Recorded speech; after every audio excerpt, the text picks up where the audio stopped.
terlalu tinggi tadi podiumnya buat saya.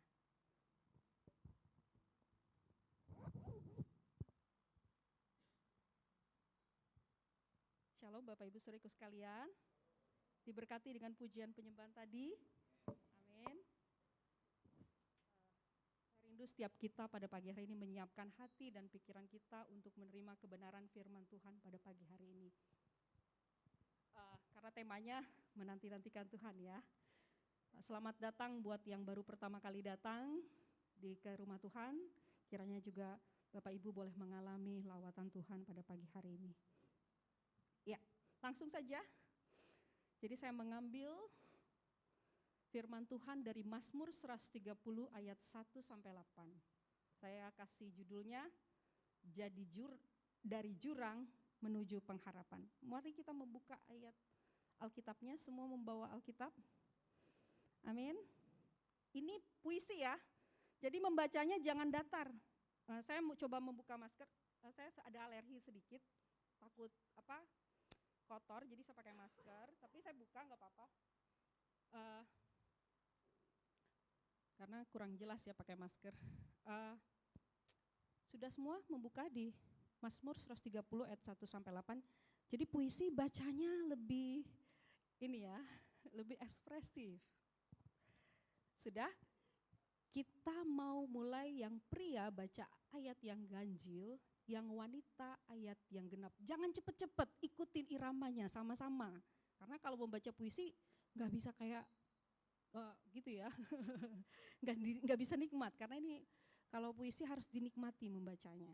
Oke, saya mengundang para pria untuk bangkit berdiri dan membacakan ayat ganjil, dan juga wanita bangkit berdiri. Kita menghormati firman Tuhan, membacakan ayat yang genap. Mari, 1, 2, 3.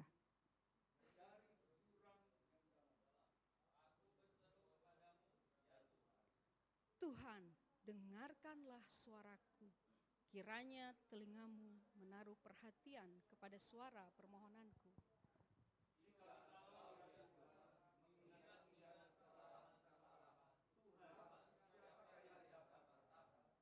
Tetapi padamu ada pengampunan, supaya orang takut akan Engkau.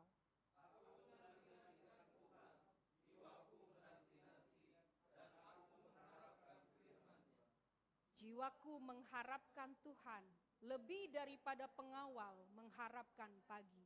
Daripada pengawal mengharapkan pagi.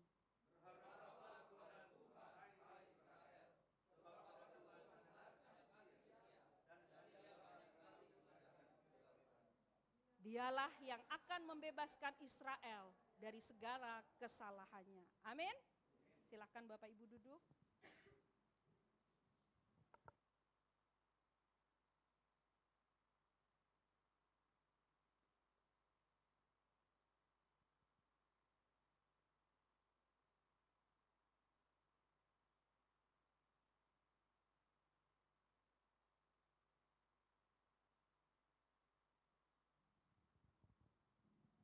Bapa di surga, pagi hari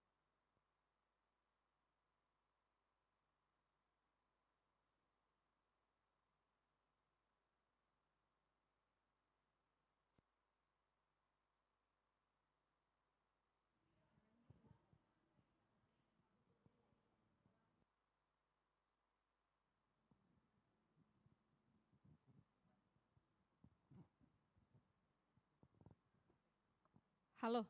Tes. Boleh slide-nya? Kita lihat tadi Mazmur 130 dimulai dengan kalimat yang sangat jujur dari pemazmur. Dari jurang yang dalam, aku berseru. Mazmur 130 dimulai bukan dari puncak kemenangan, tapi dari titik terendah dan kedalaman. Silakan slide-nya. Setiap kita pernah berada di jurang. Yang remaja berada di jurang kecemasan. Tekanan pergaulan, media sosial, likes or no like. Mahasiswa bisa berada di jurang kegagalan akademik, mungkin skripsinya mandek. Para profesional, mungkin saudara seorang dokter, seorang perawat, seorang polisi, berada di jurang tekanan, kerja, target, kelelahan. Pengusaha menghadapi ketidakpastian dalam ekonomi, kadang merugi, kadang tidak ada pemasukan sama sekali. Ibu rumah tangga bisa berada di jurang kelelahan, kesepian, atau sudah lakukan banyak di rumah mengerjakan pekerjaan tapi gak merasa dihargai oleh anggota keluarga. Orang tua atau lansia berada di ujung jurang kesendirian karena rasa mungkin sudah tua gak dibutuhin lagi. Anak-anak sibuk dengan pekerjaan, dengan cucu-cucu, dengan sekolah, kuliah.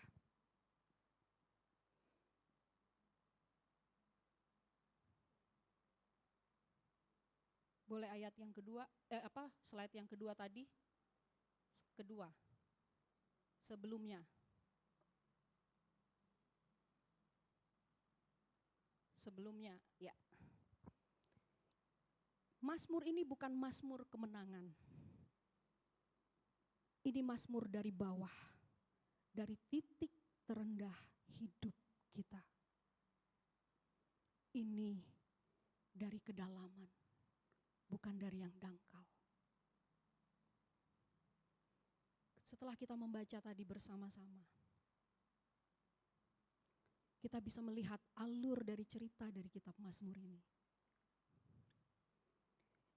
Menunjukkan perjalanan rohani di dalam kehidupan sang pemazmur.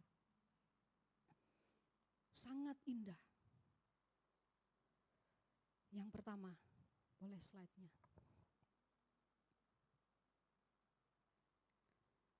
Seruan dari kedalaman di ayat 1-2.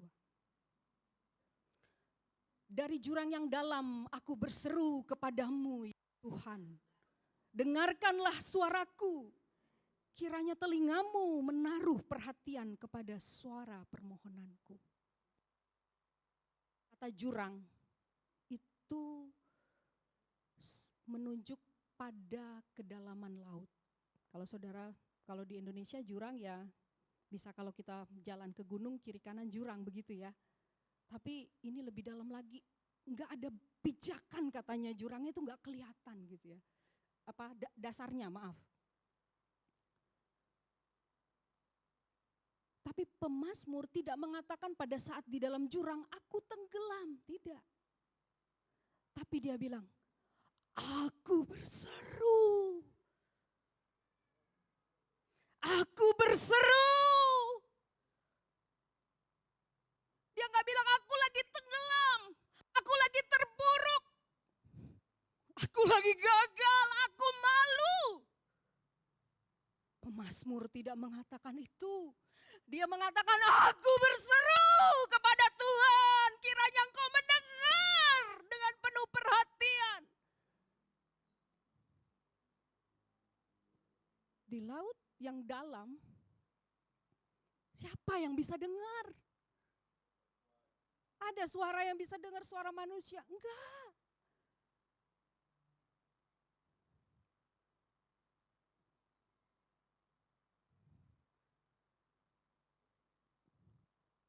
Jurang tidak memisahkan pemazmur dari Tuhan. Jurang justru mendorong dia mendekat kepada Tuhan. Amin.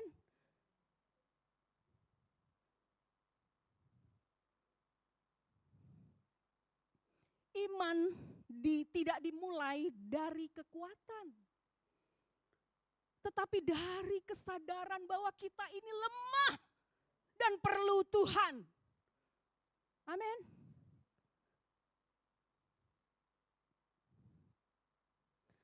Mungkin usahamu merugi. Mungkin rumah tanggamu terasa berat hari-hari ini.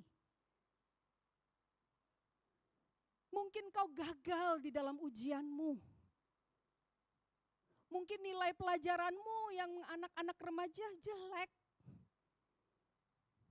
Mungkin hubungan antara temanmu, antara bosmu, antara rekan kerjamu retak. Atau rekan pelayanan. Jangan menjauh dari Tuhan. Datang mendekat kepadanya. Dia yang bisa mendengar seruanmu. Amin. Slide selanjutnya. Saya ambil ini dari buku cerita anak Yunus dalam bahasa Palembang. Ini karya tim kita, gambarnya. Saya ambilnya Yunus karena susah carinya ya. Tapi seperti inilah, kalau Bapak Ibu Saudariku baca kitab Yunus, Yunus di dalam kedalaman air laut. Gak ada siapa-siapa antara dia dengan Tuhan. Ini saya ambilnya gambar Yunus ya, tapi di sini bukan Yunus, ini pemazmur. Hanya saya mau mengambil ilustrasinya. Pemazmur seolah-olah sudah hampir mati. Seperti Yunus yang tenggelam dan hampir mati. Istilah kasarnya sudah sekarat. Lalu berteriak minta tolong pada Tuhan. Sama seperti Yunus.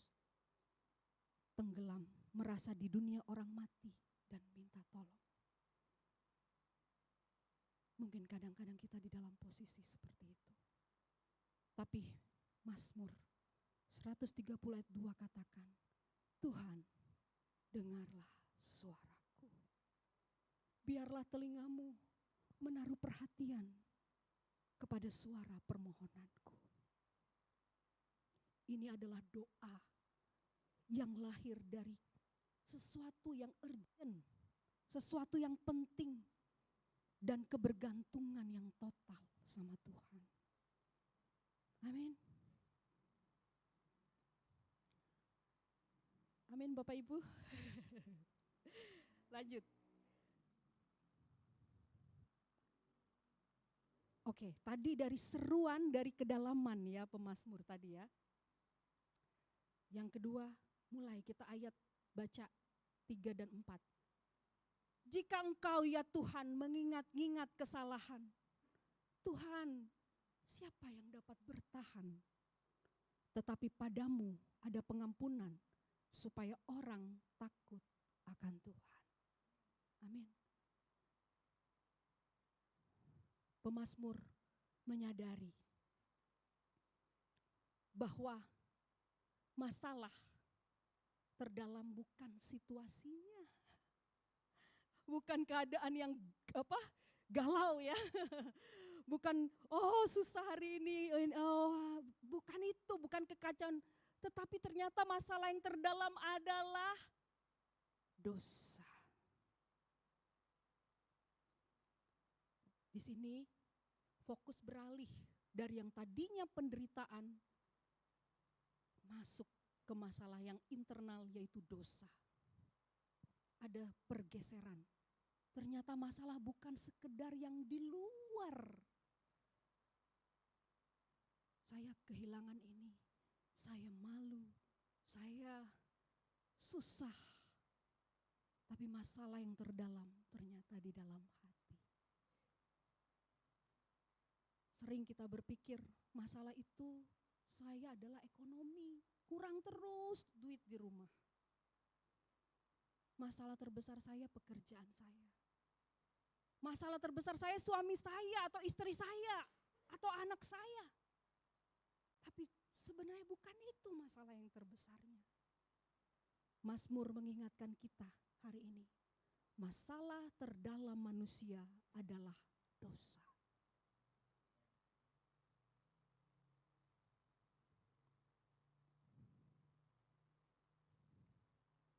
Ini adalah pengakuan yang universal. Bagaimana nature manusia itu berdosa. Allah itu adil dan kudus. Jika Allah memperhitungkan dosa secara ketat tidak seorang pun yang dapat bertahan. Amin, benar? Kalau kita terus, kamu hari ini terus, wah nggak bisa ya.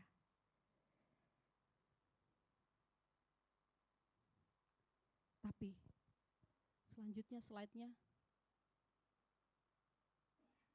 ayat 4 adalah titik balik. Tetapi padamu ada pengampunan, supaya engkau ditakuti. Pengampunan itu bukan hasil usaha kita. Pengampunan juga bukan karena kita nggak layak, kita layak. Tapi pengampunan adalah karena anugerah. Amin. Anugerah Tuhan atas kita. Dan tujuan dari pengampunan supaya engkau ditakuti, supaya Tuhan ditakuti, bukan ditakuti serem ya, enggak gitu. Tapi takut dalam arti kita hormat dan kagum. Kita menyembah Tuhan. Jadi kita hormat bukan karena hukuman, bukan karena harus begini, harus begitu, enggak. Tetapi karena kita merasakan anugerah Tuhan setiap hari, amin, setiap hari. Terima kasih Tuhan untuk berkat-Mu hari ini. Aku mau menaikkan syukur di hadapan-Mu.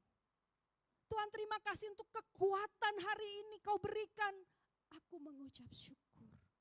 Terima kasih untuk masalah yang ada pada hari ini. Terima kasih Tuhan. Karena semua karena anugerah.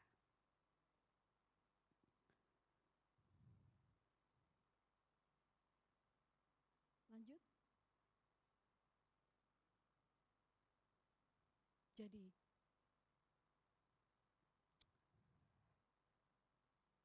masalahnya bukan situasinya ya. Mazmur menyadari masalahnya adalah di hati. Masalahnya adalah dosa. Kadang-kadang jurang yang kita hadapi, tanpa kita sadar, sebenarnya kita berhadapan dengan dosa di dalam hati kita. Yang ketiga, Mazmur ini menunjukkan perjalanan rohani yang sangat indah dari yang dia, oh ya, saya berdosa. Tuhan, kalau Kau ingat pelanggaran, oh siapa yang tahan? Tapi pengampunan-Mu Tuhan ada bagi saya.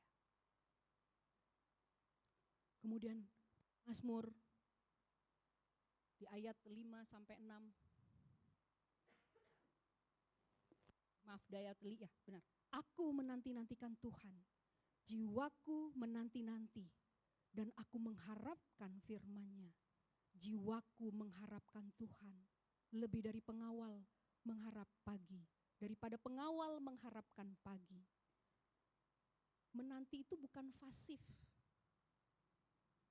Menanti itu aktif. Minggu lalu Pastor Jeffrey membagikan tentang menanti-nantikan Tuhan.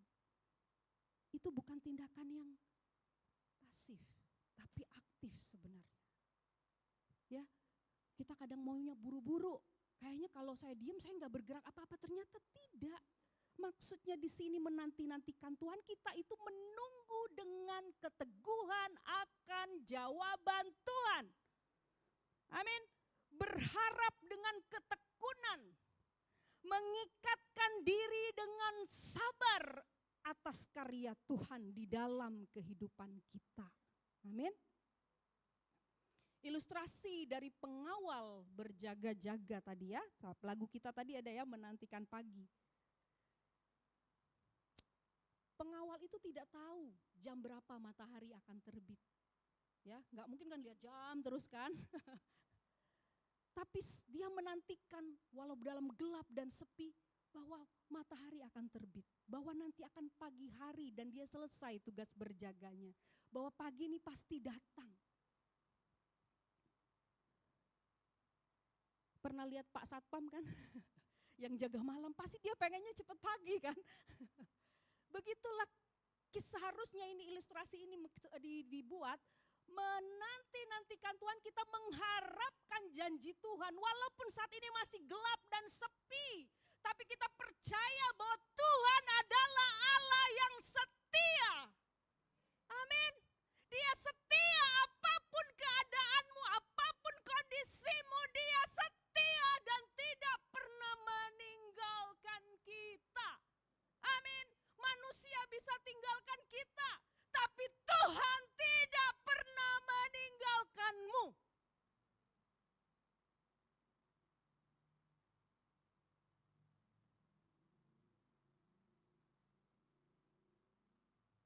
Kita mungkin gak tahu pergumulan kita akan selesai kapan. Kita tidak tahu bagaimana bangsa ini kapan pulihnya. Tapi kita percaya, kita orang percaya tahu bahwa Tuhan itu setia. Waktu kita berdoa, waktu kita menyembah, waktu kita bersorak-sorai, waktu kita membawa kabar baik kepada orang yang belum percaya, di situ ada Tuhan yang tidak meninggalkan kita sedetik pun. Aku berseru Tuhan, sekalipun sekelilingku tidak mendengarku. Orang yang aku percayai, orang yang dekat dengan aku. Tapi aku tahu Engkau ada di situ. Amin.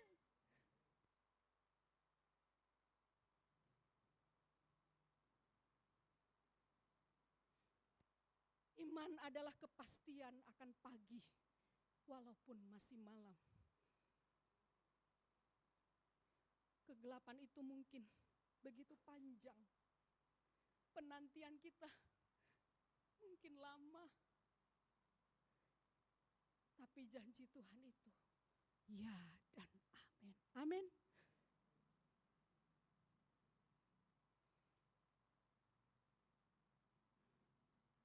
Belajar menanti dalam iman. Apa jurangmu? Belajar menanti dalam iman.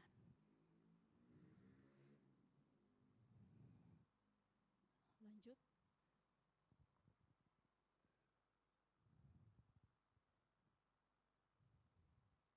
Tadi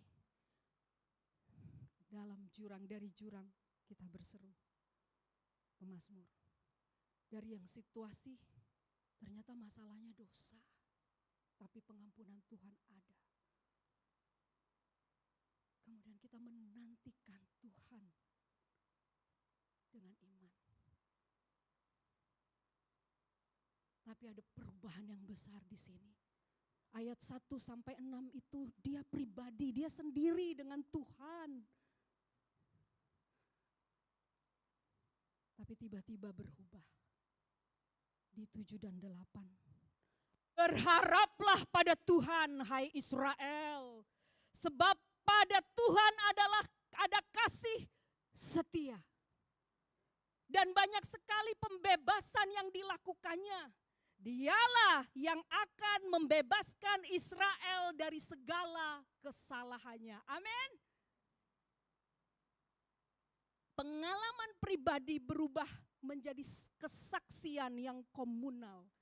Ya, bukan lagi sendiri, tapi kita. Ayo, kita berharap kepada Tuhan karena Dia mengalami kemenangan. Dia mengajak umatnya untuk berharap kepada Tuhan. Amin. Ayat 1 dan 6 bahasa pribadi.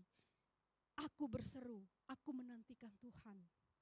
Tapi ayat 7-8 bahasa komunal. Berharaplah kepada Tuhan, hai Israel.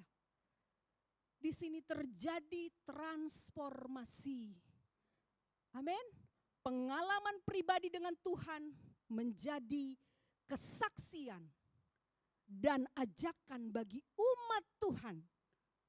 Pengharapan yang dibagikan dan dihidupi bersama sebagai kita umat Tuhan.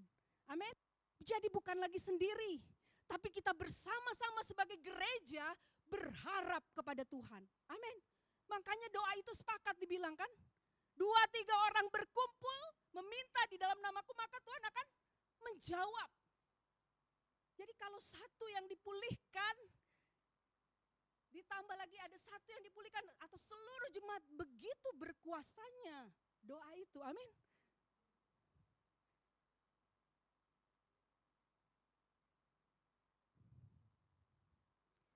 Ini penting bagi gereja. Orang yang pernah jatuh dan dipulihkan, dia bisa menguatkan orang lain. Amin. Bapak Ibu yang mengalami mungkin hal yang terpuruk, lemah, ketika Bapak Ibu saudara-saudariku menang, bisa bersaksi. Amin.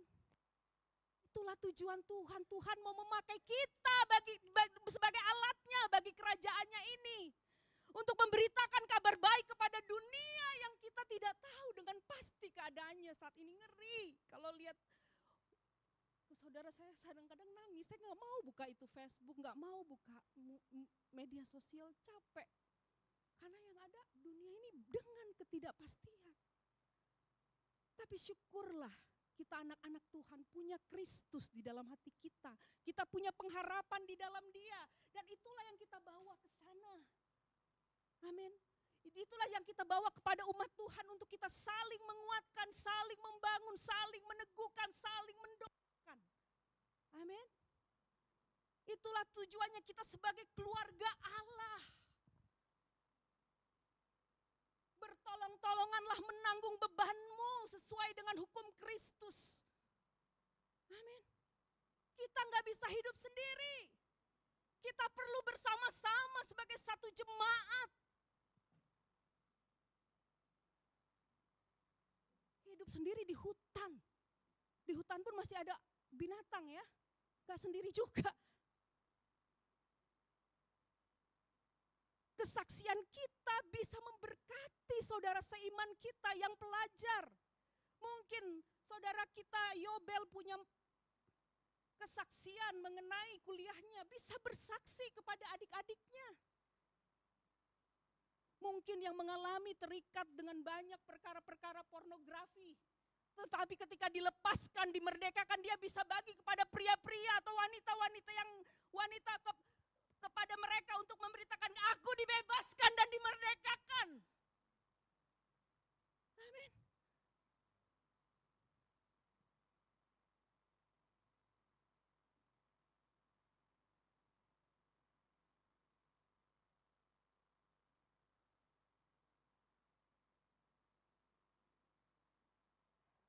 Kata penting, kasih setia adalah cinta perjanjian Allah yang setia. Ini masa momennya Valentine kan. Bagaimana sih suami istri ketika berjanji setia, ketika dia memasang cincin kepada pasangannya satu dengan lain, setia sampai maut memisahkan kita. Begitulah Kristus dengan kita jemaatnya. Kasih setia Tuhan.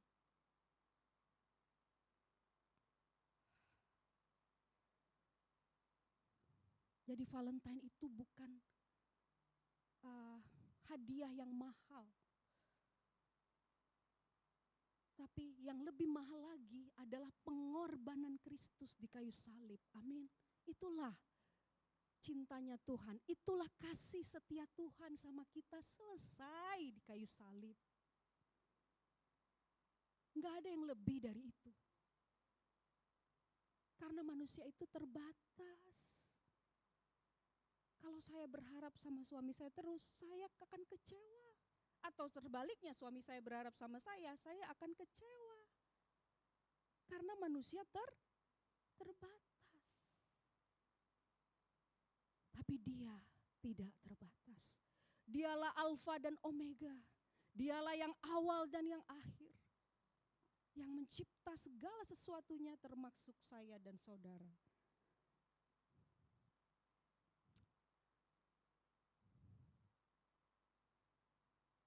Dan yang kedua, yang perlu kita garis bawahi, penebusan adalah pembebasan dari perbudakan atau hutang.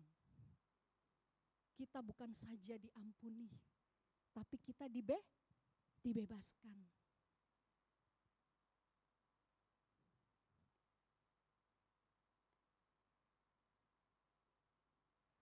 dalam terang perjanjian baru, kita menemukan penggenapannya di dalam Kristus Yesus, di dalam karya Kristus di kayu salib. Dia sampai alam maut menebus kita, supaya kita yang tadinya harusnya masuk ke dalam maut, yang menjadi tidak binasa, tidak lagi di dalam maut karena Kristus. Sehingga kita bisa menyembah Dia, kita bisa memuji Dia, kita bisa berseru kepada Dia. Artinya, keselamatan dan penebusan Allah tidak hanya untuk satu individu, satu orang, bukan. Tetapi untuk seluruh umat perjanjian secara keseluruhan. Jadi bukan untuk saya saja yang jadi karena saya pendeta, bukan. Atau siapa di sini pemimpin, Kak Ulin, dia full time, bukan. Atau Pak Hanes, atau Pak Parlin, atau Pak Krisnan. Bukan hanya untuk orang 2-3 orang, tapi untuk seluruh umat Tuhan. Amin.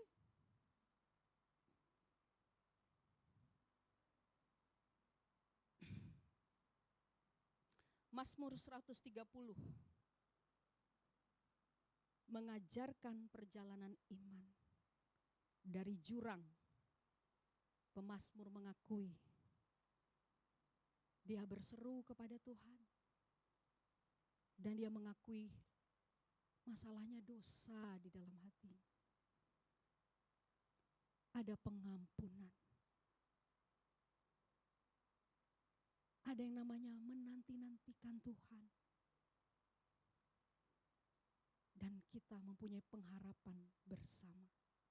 Amin. Bapak, Ibu, saudariku yang terkasih. Tidak ada jurang yang lebih dalam dari kasih setia Tuhan.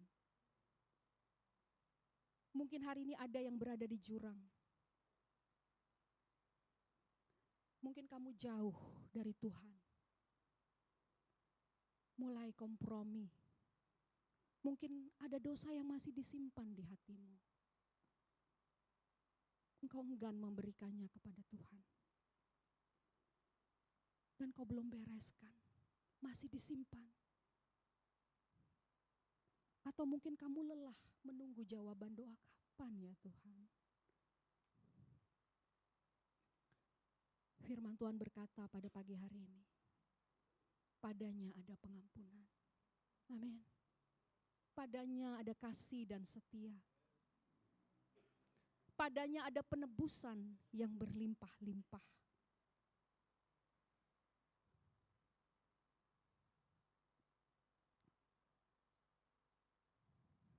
Jika hari ini Bapak, Ibu, saudara-saudariku terkasih, belum sungguh-sungguh percaya kepada Kristus, ketahuilah pengampunan sudah disediakan bagimu.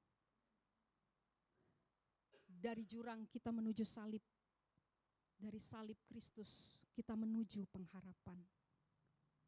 Seperti pengawal tadi yang menanti-nantikan fajar pagi.